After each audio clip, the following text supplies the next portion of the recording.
5 watts and 10 watts. And I didn't know that. It's USB-C charging, and it's not sensitive like the 5Rs are.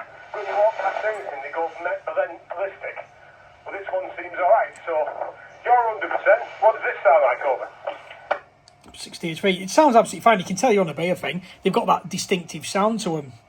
Your full scale signal at the minute is jumping up and down a bit. I'm going to say it, as I always say it, it's not a patch on digital, mate. I prefer DMR. DMR, Simplex, is the best. Nothing's going to beat it for me, mate. It doesn't matter what mode you're on. SSB, I've got System Fusion, I've got D-Star, DMR for me all the way. Day in, day out, mate. You know that's my go-to mode for Simplex mode. It's just, there's no noise, and, well, it works incredible. But no, I'm quite happy, mate. First test for me. Yeah, no, well, I pulled the... I'm doing a video as well, by the way. I pulled that other aerial down, the Sirio, and there was about... it must have been about 30 foot of Ultraflex 10. I think I got Ultraflex... the one up from that's on this. I'm not sure. It was quite expensive. It's about 130 quid's worth of cable there. There's that much of it. So I've took all that down. All that's left on the roof now is a GP9... and that long wire is still up now. Where it's at across the road, I'm going to get Paul to open his Velux window and cut it because it's only a bit of paracord. And then that wire comes down. End of an era, mate. You know, there's no more DX from India Oscar 8 for Juliet Charlie. You know, I don't even know what the square is for this QTH, mate. So, yeah, it's a bit strange being back on FM over. Good okay returning, Roger. Honestly, mate, FM's great. You're not wrong about your digital modes. I've grown to like them, especially the DMR side. D-Star, I've been listening on my hotspot to 30 Charlie and on Droid Star as well. That's one of the best pieces of free software in the world, that, you know, Droid Star. And there's another one, Droid Star DMR. Looks the same, icon's the same, but it lets you use a Bluetooth PTT and headset. Anyone listening wants to try that. Coming up over the bridge going to where the old Root Hospital was, I'm quite high up. By the way, you can't tell you're not only. But this QTH you've got is just as good. There's no difference to audio or anything like that, so give yourself a pat on the back with that. But I was saying, yeah, this is, well, a fella that should be locked up, and I'll tell you about why in a minute, was buying radios off me. And he got a knock on the door from some policemen and said, you're not allowed a CB radio. So obviously that stops him being on PMI. He's allowed a mobile phone in that access, but who might argue? And he bought these radios. Here comes the rain. He bought these radios. He sold me his 5Rs box, so I sold them in the shop. And he bought these, of course he couldn't keep them. So that's how I've ended up with this. It's just UV Vibe RH. Oh, here comes the rain. Here we go. Hey!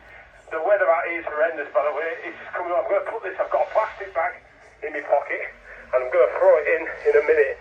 It's meant to be waterproof, but let's not test that over. Oh, I'll tell you one thing though, before I go.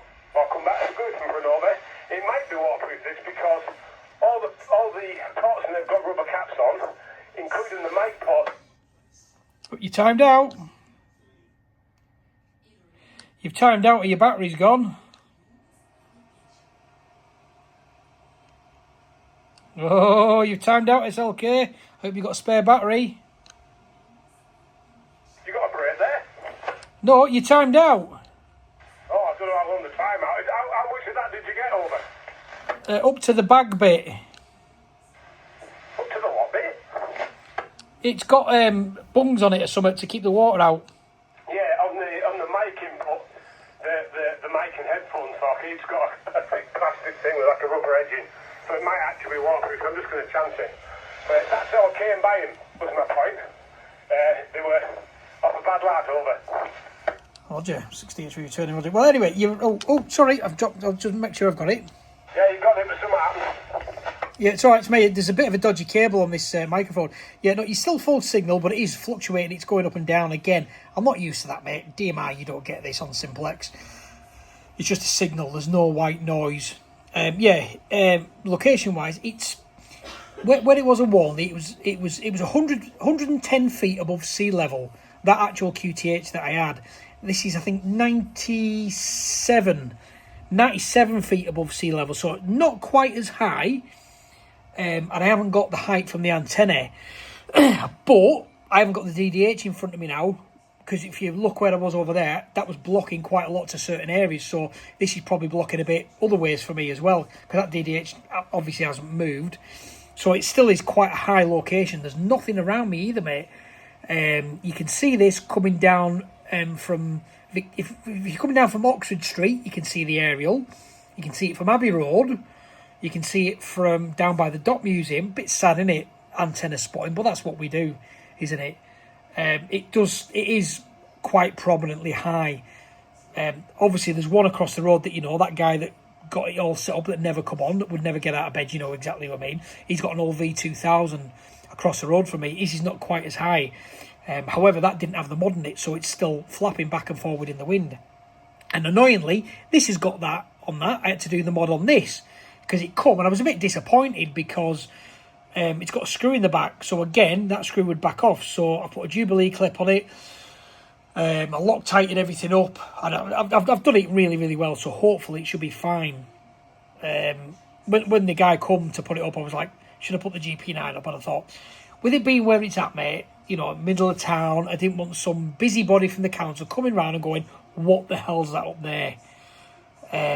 So I said, play it safe. I'm going to leave this up for 12 months, and then I'm putting a GP9 back up. It's going up one way or the other, mate, because they were just absolutely phenomenal at TX and RX. However, they weren't very wide banded. The SWR was sky high out of band, whereas this is not. So yeah, a swings and roundabouts over.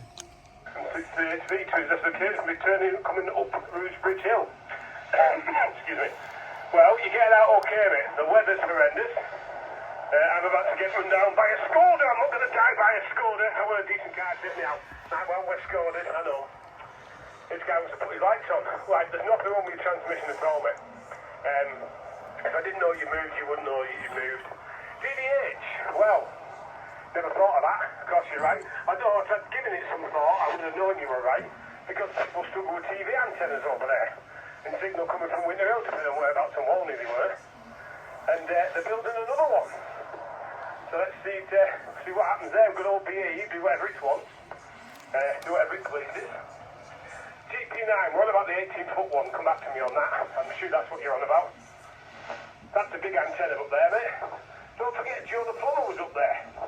A little bit further up from you. And he got out all over the world on 11 meters. Funny old world. Hey boy, never come on. Well, it's my opinion only, but that's a waste of a life, that is. It's a waste of a life, mate, and he's not a well man now at all. Now, when I see you, I'll tell you a story about it, but not over here. And the last question is, whose is the antenna? I don't know what the street's called. Go over Green Gate, and then you go up the park. You go up the hills and you go up the park. That turning right that takes you down into Mardale, it might be Mardale. As you go down there, about 4 houses down on the right-hand side, you can see it from Marsh Street Shop and the Chinese on the corner there. Whose antenna's that? Back to you, over. I'm 68 feet. No idea, mate. Past. There's probably been that many people past. There's loads of M7s knocking about now, isn't there? I used to see quite a few M7s on here ages ago when I had it set up on Walney, but I never had a chance to come on, mate. I used to just be a shortwave listener. As I say, I never really came on. I was more a digital guy than anything else. Yeah, no, the GP9, that was the big one, mate. That's the 18-foot one that I had on my house, because you were there when Clive put it up. I think Lee went up to help him do it, if I recall. Lee put his harness on. But no, Clive wouldn't come and take it down. It was too big a job because he's got arthritis now. And fair dues to him. I mean, they're quite high up. And I mean, you're taking an 18-foot aerial up on a 12-foot pole. You know, it's a big thing, especially with a coax. You know, try to lug something up like that. And then when you've got it up there, it's the leverage when you're holding it from the bottom. That's the hard part with it. So I'm just going to knock this video off now. There we go.